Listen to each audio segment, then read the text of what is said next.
Where is Li Bo? But you're the only person who could ask the central authorities about it. Even if you're not going to get an answer, at least you must try to ask. Apart from Li Bo as an isolated incident, we are talking about the relations between the mainland and Hong Kong and one country, two systems. I attach a lot of importance to the matter. I would use every ways and means, feasible ways and means to resolve the matter. According to tradition, the chairman of LegCo's House Committee is meant to move the motion of thanks within 2 weeks after the CE delivers his policy address. But a number of opposition lawmakers, including those from the Civic Party, have already said they will not support the motion when it comes up. Winna Wong, TVB News. Well, it wasn't just Leung Chun-ying under fire today. His deputy, Carrie Lam, was forced to defend the policy address.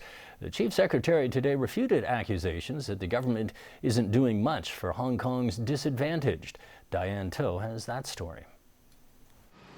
Amid accusations that Chief Executive Leung Chun-ying didn't offer much yesterday to narrow the city's wealth gap, the Chief Secretary for Administration today called on critics not to look at one policy address in isolation.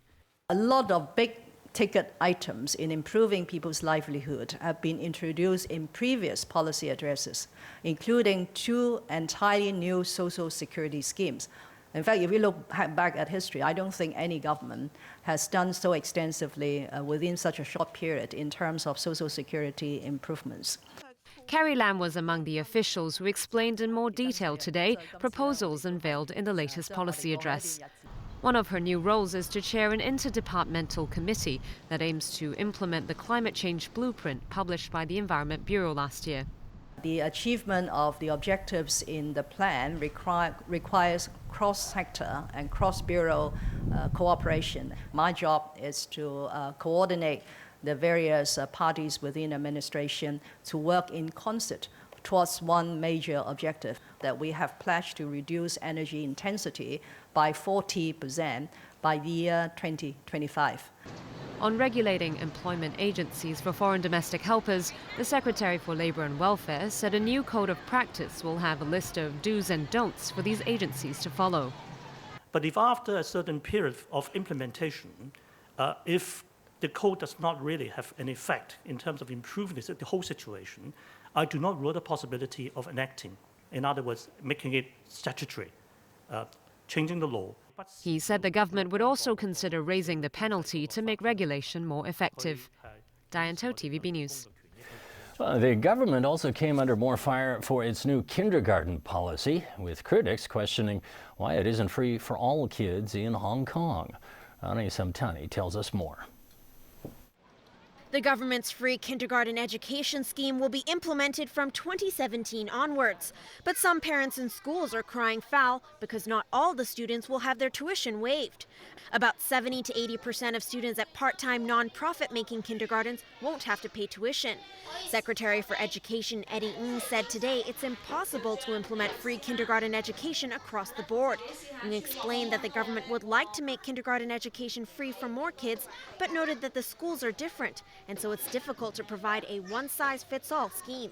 If you look at about 900 or about 1,000 kindergartens in Hong Kong, and there are around 25% of those are very much privately owned and run. Some of those are international kindergartens as well. They have their own particular operating style, including the operating expenses mode.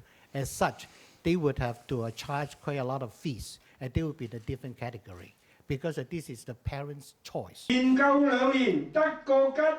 But a concerned group says what was announced yesterday is not good enough. This is not satisfactory because we're expecting all the children within the age group will be able to receive free education. So we demand the government actually to lay out the plan to implement free kindergarten for all children within a time frame. The alliance also urged the government to set up a salary scale and provide a clear career development path for educators. And it recommends the setting up of a regular policy review mechanism and a platform for teachers to voice their suggestions. Ronnie Samtani, TVB News. Police say a bomb threat received by staff at the Legislative Council this evening was a hoax. The Legislative Council Secretariat reportedly received an email at about 5 p.m. saying there was a bomb in the building that would detonate at 6 o'clock. Staff called the police, but they decided not to evacuate the building. Officers did search the entire LegCo complex. They checked the demonstration area, the library, restaurants, and toilets, searching through drawers and trash cans, but police did not find anything suspicious. Overseas again, Washington is breathing a sigh of relief after Tehran returned 10 U.S. sailors whose boats went astray in Iranian waters. Now both sides are framing the incident as a triumph of diplomacy and a sign of the new friendship between the once hostile foes. Crisis averted. Less than a day after 10 U.S. Navy sailors were detained in Iran when their boats drifted into Iranian waters, they and their 2 vessels were back with the American fleet. Images released by Iran's Revolutionary Guard showed the 9 men and 1 woman in detention after one of their boats suffered mechanical problems near an outpost in the middle of the Persian Gulf. One of the unidentified sailors later appeared on state TV. It was a mistake. That was our fault, and we apologize for our mistake. The Iranian behavior was fantastic while we were here. We thank you very much for your hospitality and your assistance. But before the return of the U.S. crew, confusion and concern flared when some Iranian officials suggested Washington would have to apologize for the incident before the release of the sailors. Iranian commanders later determined the mishap was not intentional. It turned out that they were under psychological pressure and did not act in a professional and responsible manner. The U.S. Secretary of State, who used his close relationship with Iran's foreign minister to help resolve the matter, issued a statement expressing gratitude to Iranian authorities, but no apology. And I think we can all imagine how a similar situation might have played out 3 or 4 years ago. And that is a testament to the critical role that diplomacy plays in keeping our country safe, secure, and strong. For Tehran, the American swift release was a way to neutralize a potential new flashpoint days before it's expected to meet the terms of last summer's nuclear deal, which will give Iran significant relief from painful economic sanctions. Meanwhile, the U.S. Navy says for now the priority is determining exactly how the sailors found themselves in Iran. Well, entertainment news to pass along. The Revenant leads this year's Academy Awards as the Oscar nominations were announced tonight. The Frontier saga starring Leonardo DiCaprio has 12 nominations. It also sets director Alejandro Iñárritu for a possible back-to-back win following his Best Picture winning Birdman last year. George Miller's Mad Max Fury Road followed with 10 nominations, including Best Picture. Ridley Scott's sci-fi epic The Martian landed 7 nominations. In sports, more action and goals in the English Premier League last night as another 3-all draw was played out. This time it was Liverpool and Arsenal who shared the spoils. Tony Sabine reports. It was another 6-goal thriller in the English Premiership last night as Liverpool and Arsenal went head-to-head at Anfield. The Reds took the lead twice through Roberto Firmino, but Arsenal struck back with goals from Aaron Ramsey and Olivier Giroud in a blistering 25 minutes. Giroud grabbed his second to make it 3-2 10 minutes into the second half, but the visitors could not hold on and Joe Allen came off the bench to net an equaliser in the 90th minute and snatch a share of the points. Like Man U the other night, Arsenal were left frustrated. The frustration comes from the fact that I think at 3-2 we had 3 situations where we should have made 4-2 and we made a bad decision. And that is for me the frustration tonight. And after that, of course, the fact that we conceded a goal in the last minute. They tried everything, but really everything, and did over a long time really, really good. I was really satisfied with this, but at the end, if you want to win, and we wanted to win against Arsenal, yeah, you need this. You cannot have these lacks of concentration, which we had. The draw dashed Arsenal's chance of moving into the outright lead in the Premiership and allowed Leicester to creep back into contention. The Foxes beat Arsenal's London rivals Tottenham 1-0 and are behind the Gunners only on goal difference. It was a difficult match, very difficult, because Tottenham, in my opinion, are one of the best teams. Some other big teams endured draws last night as well, including Manchester City, who finished 0-0 with Everton. And a late equaliser also deprived Chelsea of victory, with the champions held to a 2-2 draw at home to West Brom. Tony Sabine, TVB News.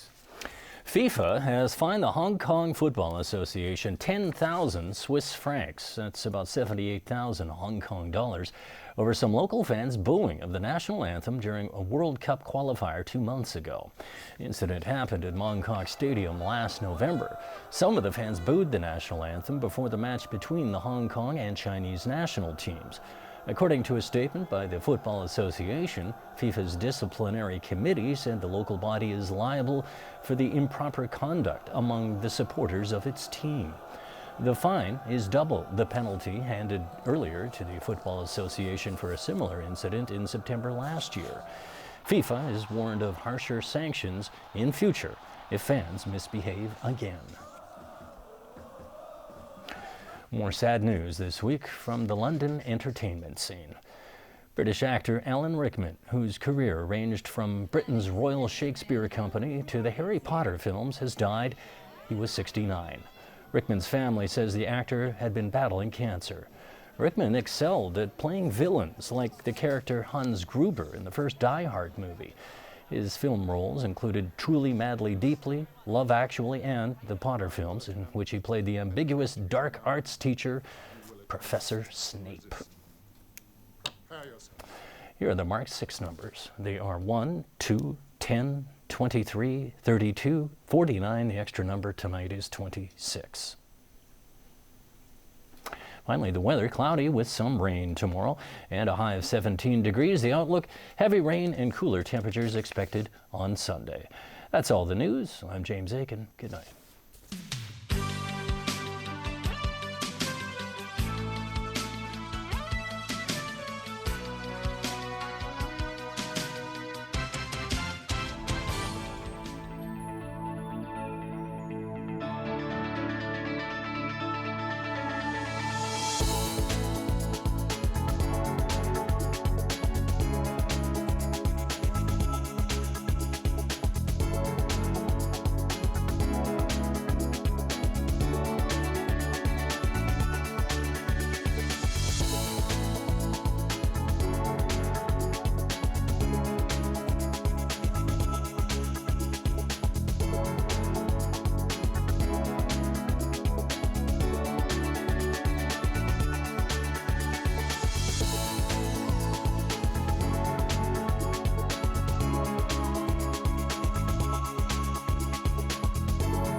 Earth Live was co-sponsored by Peonia Diamond.